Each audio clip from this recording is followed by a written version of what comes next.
बातें इसमें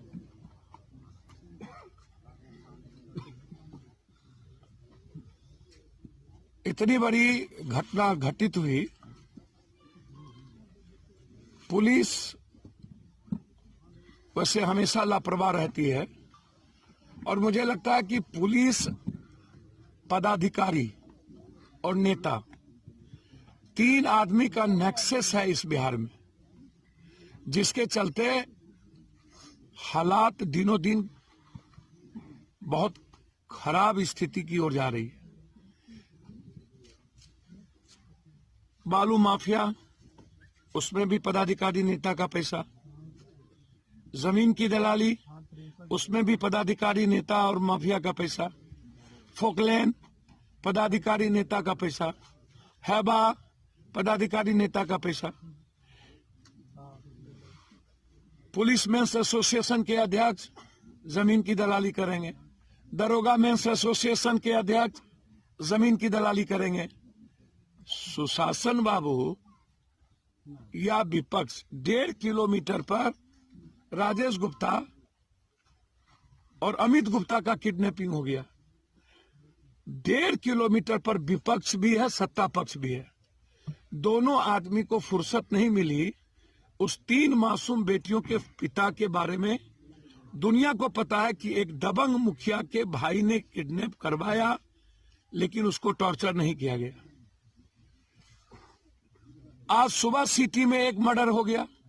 रामप्रवेश राय ex MLA के बेटा का आज छपरा में 2 बजे मर्डर हो गया। अंशु, एक 16 साल का लड़का को कल मूड़ी काट के, पैर काट के, गुप्तांग काट करके फेंक दिया गया। और एक ऐसी घटना घटित हुई इस पंचायत में, इस इलाके में। मुझे लगता है कि इस देश और प्रदेश के लिए 3-4 चीज अब कोई मतलब नहीं रह गया। एक, बलात्कार, नो इशू। ये सामाजिक बुराइयों का जड़ है और इसको समझ के खत्म हो जाता है। दूसरा, भ्रष्टाचार, no issue. Against corruption India, Arvind Kejriwal, और दुनिया का सबसे बेईमान मुख्यमंत्री हो गया, कोई इशू नहीं। तीसरा, अपराध, कोई इशू नहीं। तो जब समाज को सबसे तकलीफ देने वाला मुद्दा ही कोई इशू समाज के लिए नहीं बचा, तो न्याय कहां मिलेगा जरा आप बताइए। अपराध भी इशू नहीं, माफिया भी इशू नहीं, भ्रष्टाचार भी इशू नहीं, बलात्कार भी इशू नहीं, लोगों की जिंदगी छीन लो वो भी इशू नहीं। पार्टी को चलाता कौन है? 5 करोड़ 10 करोड़ रुपया एमएलए बनने के लिए लोग लूट के लाते हैं और आप उसी को वोट देते हैं, उसी माफिया को, जमीन के माफिया को, बालू माफिया को। टिकट भी नेता उसी को देता है और जनता वोट भी उसी को देती है। ऐसे ही लोगों को चयन करती है। तो रोपिएगा बबूल, खाइएगा खजूर। ये अपराधी तय करता है वोट किसको देना है। तो नेता को लगता है वोट तो हमको कोई गरीब आदमी देता नहीं है, आम आदमी देता नहीं है। आम आदमी के लिए वो लूट कर पैसा रखता है और वो कमा करके वोट लेता है। अपराधी अपने दादागिरी और अपने जाति के दबंगई से जाति का वोट दिलाता है। तो समाज में सबसे अधिक महत्वपूर्ण आजकल अपराधी हो गए और माफिया हो गया। समाज के पढ़े लिखे अच्छे लोगों का अब कोई प्रासंगिकता नहीं बची है। जो सबसे बड़ा पैसा वाला माफिया, अपराधी, बलात्कारी, वो सबसे बड़ा लीडर। इस घटना में भी प्रशासन जल्दीबाजी में दिखाई होती। प्रशासन को चाहिए था कि वो जो मरे तो उसका फिंगरप्रिंट, आप उसकी फोटोग्राफी कराते। आज आप किसी को गिरफ्तार करिएगा तो उसकी फिंगरप्रिंट नहीं ले पाइएगा, तो आप तय कैसे करिएगा? कोई गवाह नहीं होगा तो तय कैसे कीजिएगा? और दूसरी बात जो मैं नहीं जान रहा हूं, लोगों का कहना है कि पोस्टमार्टम रिपोर्ट में बलात्कार नहीं आया। मुझको ऐसा नहीं लगता है कि रिपोर्ट आ गया होगा और उसमें बलात्कार नहीं है। अब उस बच्ची को मारने के पीछे बलात्कार के अलावा दूसरा कोई कारण नहीं हो सकता। इतना गरीब, ना किसी से लेना ना देना ना दुश्मनी, और एक बच्ची, और बच्ची भी उस परिस्थिति में मिला जो किसी माँ बाप के लिए, भाई के लिए और किसी समाज के लिए उससे कलंक कुछ नहीं हो सकता। तो उस परिस्थिति में यदि बच्ची मिला जहां कपड़े नहीं हो बदन पर, और तब पोस्टमार्टम रिपोर्ट, और फिर रात में ही जला देने के लिए पुलिस का दबाव हो, रात में पोस्टमार्टम, जब आम आदमी का पोस्टमार्टम नहीं होता है, तो ऐसी क्या जरूरत पड़ गई कि बच्ची का पोस्टमार्टम रात्रि में किसके दबाव पर हुआ? कौन है इसके पीछे? और जल्दीबाजी क्या थी? और जब पोस्टमार्टम हो गया तो फिर यह प्रेशर क्यों था कि उसको वहीं जला दिया जाए?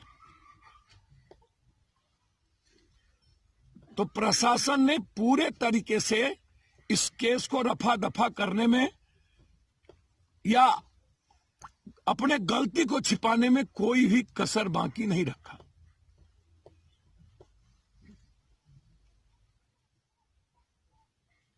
अब मेरा अनुमान है इस घटना में एसआईटी, जो जिला की एसआईटी है, वो जांच से कोई फायदा नहीं। या तो आप पटना से एसआईटी गठन करें, जब तक कोई रिलेशन नहीं होगा तब तक इसमें सजा नहीं होगी। 6 महीने के अंदर एसपीडी ट्रायल हो इसका, और पॉस्को एक्ट लगना चाहिए। बच्ची मेरे ख्याल से 13-14 साल की होगी, 14-15 साल। पॉस्को एक्ट लगनी चाहिए और उस एक्ट के तहत यह केस होना चाहिए। इस परिवार को सरकार मुआवजा भी दे, जांच हाई लेवल पर हो, और हम समाज से कहेंगे ऐसे लोग, जो लोग ऐसे इन्वॉल्व है, उसको चिन्हित कर बहिष्कार हो। हमारी लगातार बातचीत एसपी से, डीजी से हो रही है। हमने मुख्यमंत्री से इन 2-3 घटनाओं के बारे में मुलाकात करने का समय मांगा है। 2 दिन के अंदर यदि समय मिलता है तो हम इसकी जांच बड़े लेवल पर कराने की मांग करेंगे। तत्काल हम अपनी पार्टी की ओर से इस परिवार को, इस माँ बाप की मदद के लिए 25,000 रुपया इसके अकाउंट में हम पार्टी की तरफ से मदद करेंगे।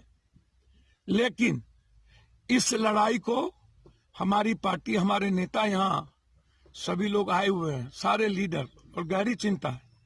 हमारे सारे लीडर गुरबा से चुनाव लड़े थे, सभी लोग यहाँ मौजूद हैं। पीछे में गया के सभी साथी आए हैं, और कल भी धरना थी। लगातार हम लोग इस मुद्दे के लेकर लड़ने में कोई पीछे नहीं रखेंगे। इस लड़ाई को हम अपनी बेटी की तरह लड़ने का प्रयास करेंगे। हम चाहेंगे कि समाज में कोई ऐसा उतावलापन बात ना हो जो गलत बच जाए और सही आदमी फंस जाए। सही आदमी बच जाए, गलत आदमी फंस जाए। इसीलिए सही आदमी को किसी भी कीमत पर निकालना चाहे, और हम चाहेंगे इस सही आदमी को निकालने में मेरा एक अंतिम बात है कि समाज कोऑपरेट करे प्रशासन को या पप्पू यादव। हमें गुप्त में भी हमारे फोन पर कोई नाम तक बता दे, हम उसको उजागर करेंगे। हम मुख्यमंत्री को नाम देंगे और हम प्रेस में उसके नामों को उजागर करेंगे पूरी गंभीरता के साथ, और उसको नहीं बख्शेंगे।